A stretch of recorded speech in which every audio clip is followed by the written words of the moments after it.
Good morning, folks, wherever you are out there. Welcome.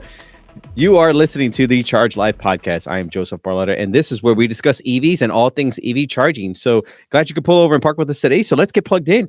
Hey, look, today's episode is all about Tesla and other EV charging related news. Sort of the perfect cocktail when it comes to cold weather charging, NACS adoption, wireless charging, $150 million fix, and more. Stay tuned. You're going to love this one. Hey, before we begin today's episode, it's brought to you by Smart Charge America. Since 2007, Smart Charge America has installed tens of thousands of EV charging stations nationwide, and they can do the same for you today. Whether in the home, commercial, or service, let their team of expert installation specialists guide you to the best charging solution for your new electric car. After all, if you can't charge, you can't drive. Visit smartchargeamerica.com today to get started. Okay. The perfect cocktail: cold weather charging, solar charging, wireless charging, NACS adoption, $150 million presidential grant fix for EV charging. Look, I think you guys are going to like this one. Hey, look, first article we're going to talk about is the Mazda announces their adoption of the North American charging standard. Congratulations. It only took them 236 days to announce it. And of course, you guys know that the earlier the OEM announces it, the higher in priority that Tesla allows them to access the charging network. And as a result, this is kind of analogous because if you look at Mazda itself, I mean, they've sold, I think, less than maybe 100 EVs in the entire year of 2023. And so them finally announcing it, great. I'm impressed, but what else are you going to do? Is this the first of many steps that we're going to see Mazda kind of turn the table with regards to their EV plans? Or are they just going to kind of reduce their impact or their focus on EVs due to market demand like the rest of the legacy EV OEMs? I don't know, but you can say that for now, this leaves us, I believe, about 8 other legacy auto OEMs that have yet to adopt the charging standard. And that should be out of 27 auto OEMs in the US. Got 8 more, so 19 signed on.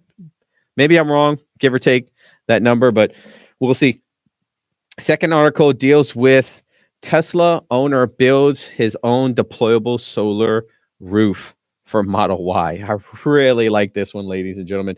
If you can see this gentleman, I believe he created like his own website. He's got like all the plans and everything that he did with regards to this unique setup. But I really do like it. It shows sort of a deployment. I guess he's got it mounted on his roof racks, his luggage racks on his Model Y, and the charging station. I guess the panels kind of fold out and then flip again, so that way they're covering like the entire kind of aerial space over the Model Y, which, kind of uniquely wise, I mean, it does offer shading, weather protection, that sort of thing for it. So I love it. If you're kind of out in the actual parking lot, just out in the sun, believe it is 9 panels at 175 watts, excuse me, per panel. It gives you about 1.575 kilowatts of output. If you look at maybe average of 5 hours of direct sunlight exposure, you multiply that, you're probably looking at somewhere around 7.8 kilowatts of power production, given efficiencies and losses, so forth and so on. I can see how he gets to that 20 miles of range per day that this gentleman is saying that he's able to capture as a result. Look, I actually love this. I really do. I love the intuitiveness, the initiative for a consumer, an actual EV driver to take the initiative and do this. I'm not too sure of the power electronics and how he all did it, but for the most part, if you actually see a lot of these EV accessory, OEM accessories jump in this mix, I think seeing that there is a market for it. Like personally, I think, if I have my luggage racks, which I do on my electric vehicle, I have like kind of a sort of a clamshell, nice sleek look that you really don't even know is solar panels, which I think is probably one of the more important things. It's more secure, right? When you're driving, it's aerodynamic, secure, it doesn't whistle or anything like that. And then, of course, when you're parked, you hit a button, boom, the thing unfolds, the thing, kind of opens up, it unfolds, and then it's got some sort of security you know, bars or cushion that allows, maybe, weather wise, it allows it kind of be sturdy. I think there's definitely a potential market in there. I'm saying that I would definitely purchase the product, depending on the point for it. I do like the modern convenience of it. I do love the idea. I think if you make it easy for like push button, open, push button, close, and kind of hands off, hands free setup when it comes to the consumer, I think this would be a pretty popular product. So, hey, kudos. I recall there was something with the Cybertruck's debut back in 2019 that uh, I think it was probably like in between the 2019 debut and actual product release that Elon did mention they were going to have and try to put solar panels on the tonneau cover or some sort or some part of the Cybertruck, but I guess it didn't pan out. They had other plans. Maybe they plan on doing that in the future. But that would be, I mean, based on the size of the tonneau cover itself and sort of the technology that Tesla has with regards to their solar roof and their laminated solar cells, I can see maybe possibly being able to do this. But it just depends, if the way that the slats of the tonneau cover works on the Cybertruck, if you were to take the cells and split them out and have something there, power electronics wise, there could be a future in that. But we'll see. Uh, Unfortunately, the Cybertruck was launched and released without that particular feature. So I guess this customer's way of saying, "Hey, look, if you won't give it to me, I'm going to do it myself." But he did do it on a Model Y, so I do love that. Third article was the fact that there was 500 kilowatt DC fast or wireless charging uh, keeps electric trucks working in bitter code. This was a joint venture product. I believe it was Ideanomics is the name of the parent company. They received $8.4 million from a Department of Energy grant to provide wireless charging for Class 8 semi trucks. And these are port refuge trucks. They are at shipping ports, so forth and so on. And I believe the Los Angeles area. But if you look at the company, which is a subsidiary of Ideanomics called Wave and the joint venture set up between Venture Logistics at that Los Angeles site, they do have active 500 kilowatt wireless charging pads there. And they are in use. It is working. It's very much a successful program. I'd love to get out there and actually see these massive vehicles being charged wirelessly at those power rates. Phenomenal. But the Venture Logistics does plan on, uh, I guess, mimicking or repeating or replicating the research in some of their Northern Territory locations. So that way they can look at, possible forms of snow and ice mitigation and how wireless charging basically just kind of throws away any of those concerns, and it just works. It always works, no matter what the temperature is. But I'd be interested to see the results of those once they have those cold weather climate results with regards to the same type of power distribution on wireless charging. There are, since it is in the kind of the port refuge area, there are some unionized labor constraints with regards to how these companies are to be able to handle uh, some of these vehicles with regards to charging, so forth and so on. If you look, there's yard jockeys, or there's these things called stevedores, probably butchering the name, but this is a mandate where like union labor is like, if you have these, you have to have union labor to plug these vehicles in, to manage, to maintain, kind of the rotation of these vehicles. And we're seeing that with the implementation of wireless charging, especially at these high speeds, that you are kind of getting around those labor uh, bylaws, and potentially, Ideanomics or Venture Logistics, they probably found a loophole in the system to where it definitely enables the use of these wireless charging pads, and as a result, it doesn't require the use of yard jockeys or stevedores to be able to manage these charging sessions for the company. So that's really good. On one end, it saves them on labor and kind of non efficient means of management. But at the same time, it's just really exciting to see wireless charging and, 125 kW, 250 kW, 380 watt, kilowatt, power, 500 kilowatt power on the DC fast charging side of things. It's really good to see that via wireless charging. Now, we've talked about in previous episodes wireless charging and kind of how we know that the entire charging industry is going that way. We just don't know how long it's going to take. In the consumer perspective, you're looking at, like home charging, public level 2 charging via wireless.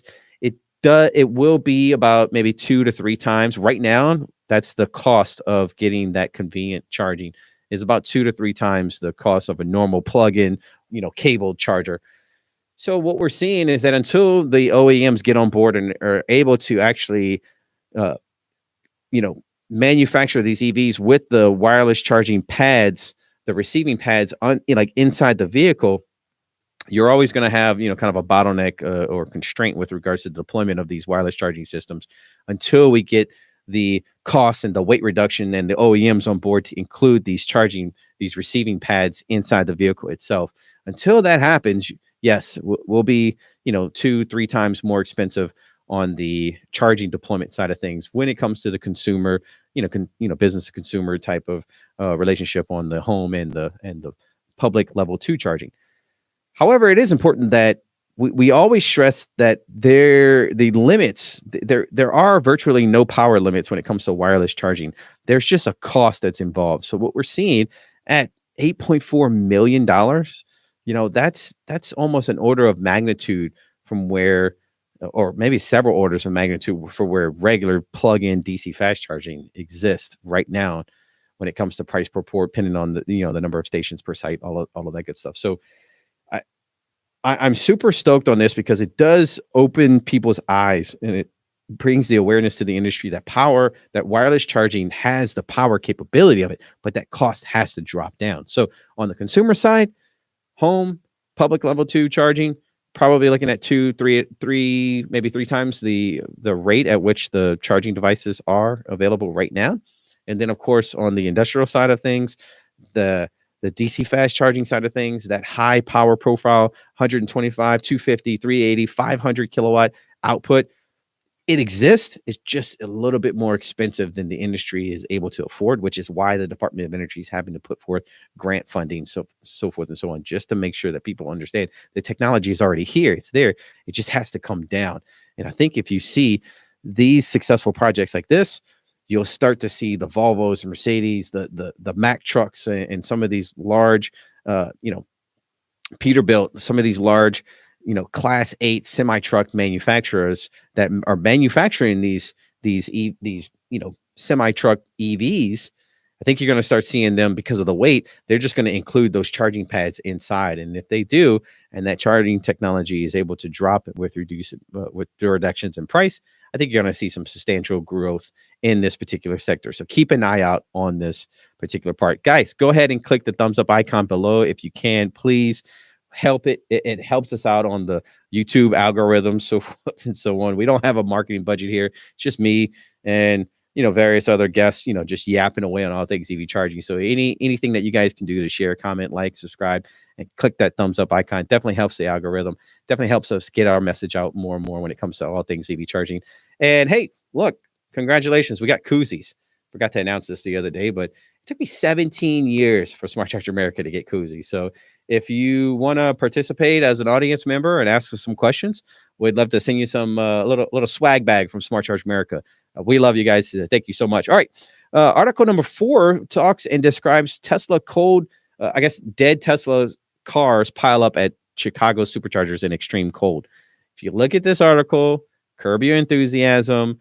You also saw another article out there that stated, that there were long wait lines in New York City when it came to, cold weather, temperature climates, and stuff like that. You have to understand that when it comes to, let's say, Teslas themselves, you have to understand the history between like Tesla, GM, Volvo, maybe even Ford on their kind of deals that they've made with rental companies such as Hertz. So, for instance, Tesla, agreed to sell Hertz about 200,000 of these EVs. Of course, they're generally Model 3, Model Ys. And to be, included inside their rental fleets. And then you have Hertz going right behind that, and they're actually doing an offering with Uber that allows Uber drivers to rent these vehicles. And as a result, these high mileage, kind of maybe not as educated or experienced as it comes to, EV driving, charging capability, so forth and so on. It leads to this just utter chaos. And it's the perfect cocktail when you throw cold weather temperatures, in the mix. It, if I believe like Chicago, they talked about having like some polar vortex that they experienced, up there. So, looking at high mileage drivers and EV drivers just in general, to be well informed and like how the EV charging works in just in general, but especially in cold weather climates. If you're operating in those cold weather climates, they need to know this stuff before they get behind the wheel. And if they knew this, if they were coached up and they knew the various layers on how EVs work in colder climates with regards to the battery management systems, thermal management systems, increased power consumption as a result of, just stop and go, especially some of these high mileage, taxi, ride share services. And then you look at the notion of not being very in tune with range and getting charging anxiety and going and approaching these stalls at mid state of charge, 50%, 40% state of charge, and charging all the way up and on these stalls to 100%. It's causing them to sit at these charging stations longer unnecessarily, which is clogging up these slots. It's causing these huge wait lines. And then, of course, you throw in the Chicago and Northern Territories experiencing their their polar vortexes in, excessive negative temperatures. And that's where you have this kind of perfect cocktail when it comes to problems being presented at these sites. And so a lot of this stuff is self-induced, not necessarily on Tesla or the cars themselves, but on the programs that Tesla has signed up with these rental services, and then these rental services signing up with these, rideshare services. It is the basic fundamental use on what we want to see EVs being used as. But if you look at the actual charging stations and the sessions and the use behind it, it's adding to this perfect cocktail that's it's just become a nightmare. If you look at the charging providers, okay, take the Tesla supercharger and remove them from this idea. We'll come back to them later. But if you take the actual charging providers like the Electrify Americas or the EV Goes, if you look at, what's leading to these sites being able to experience long wait lines and people just being frustrated and stranded out in the cold as a result of this, it's primarily because the EVs themselves, they're unable, like Tesla's, EVs and charging network. The EVs are basically unable to like precondition their battery packs. They're unable to really manage as effective as Tesla does when it comes to its increased power consumption and estimated age and temperature of the battery, and how that causes reductions in range. If you look at the actual charger to EV authorization temperatures, a lot of these OEMs, they have to talk to another universal like charging OEM network. And once they're plugged in, they have operating temperatures that both the charging station and the EV battery pack have to operate within. And if any of those temperatures are outside of those operations or those ranges, you probably get stranded EVs or stranded assets to where you're not going to be able to initiate a charging session. And if you are, it's going to be a very, very slow charging session at first, because the I guess the charging is trying to put power into the battery pack, and the battery pack is so cold that it's just going to continue. It's going to be a slow ramp until it's able to get the thermal management up to par with that optimal operating temperature for the battery pack. And then you're going to start seeing a lot more charging power being produced or being actually injected into that battery pack. So if you look at that, couple that with inoperable chargers, lack of redundant chargers on site, like basically lack of number of stalls on site for some of these universal charging providers, uh, you know the build quality on the cable and the charger and the connector itself, could ultimately lead to, ice being, uh, basically being shoved or stuck in those charging ports as a result of, someone maybe charging etiquette, not properly holstering the actual connector once they were done, or it slips out and it just drops on in the snow, and it just ice and stuff just gets in there. It makes it really tough for the end user to have that really good charging experience. And then you put that on top of an already unreliable network from the jump, being the universal EV charging perspective, and that's just what we talk about, that perfect cocktail. Now Tesla's not blame here in this situation. You have had a couple of Tesla charging sites where you may have two or three stalls that are unavailable. But the good thing about a Tesla supercharging site is that you have a mega, like you have 12, 16, 20 charging stalls there that are always operational. So yeah, if two or three are down, you still have 17 left to go and choose from. And so a majority of these problems that these Tesla, drivers were caused, and of course they're the inexperienced, more, you could call it Uber certified drivers. These are the problems that happen when you have these types of programs clogging up the network, inexperienced drivers jumping on there. They don't know how this stuff works. They didn't really do in a lot of the preparation that has to be done on the back end. They really didn't anticipate. They were just kind of caught with their clothes off, basically. And so if you look at that ultimately deals with the chaos that you're seeing in some of these articles where, dead Tesla cars pile up at Chicago superchargers in extreme cold.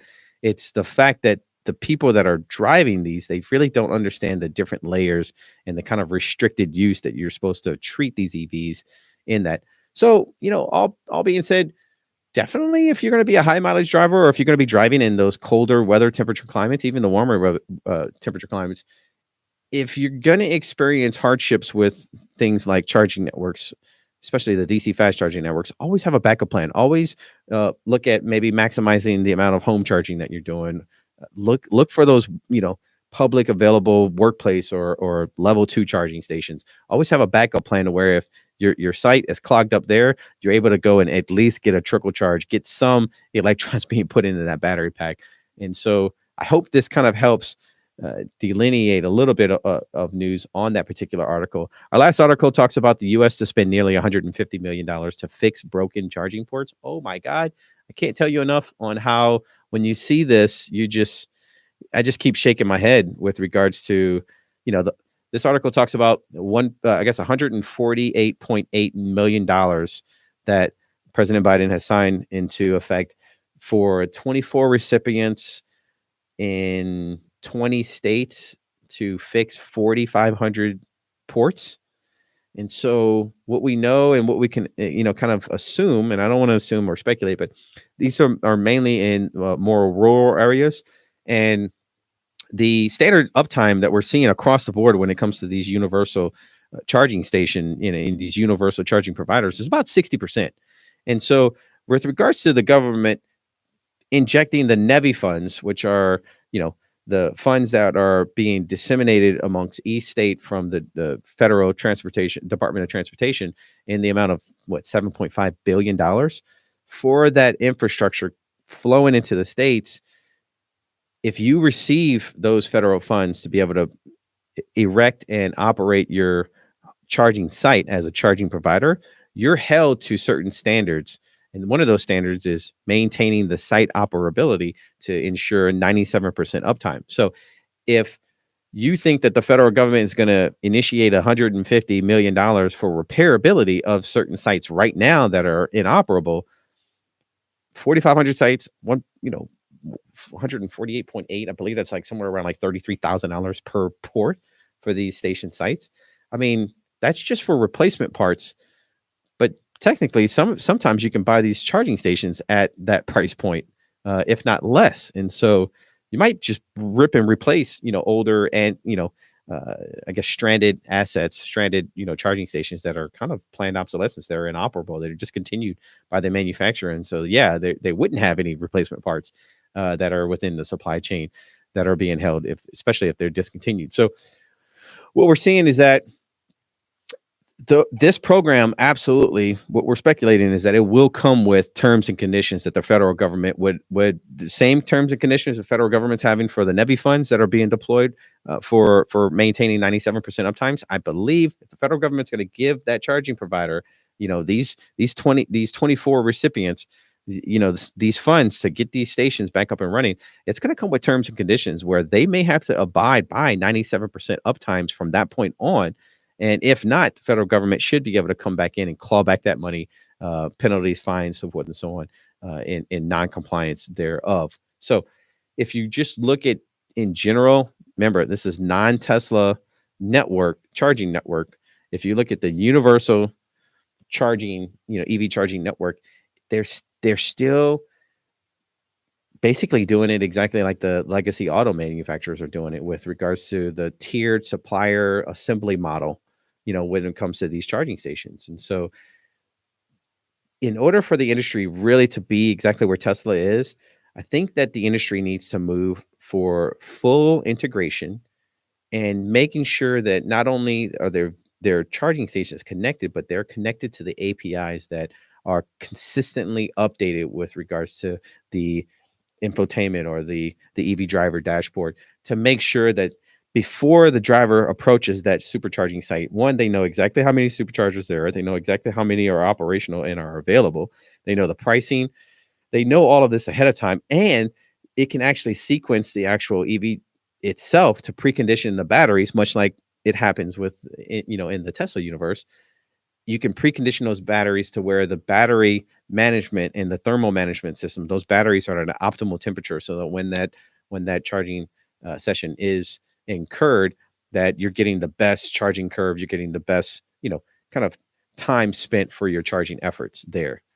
So I think there's definitely a lot of improvement there, but don't be mistaken that this $150 million absolutely will come with terms and conditions from the federal government, from these charging participants to abide by. But here's the thing, if they're receiving these funds, and let's say those charging providers are also receiving the NEVI funds, trickle down from the Department of Transportation, there's a good chance that they're like, yeah, we already have this stuff in place. We're good. And the program is doing exactly what the program is initially,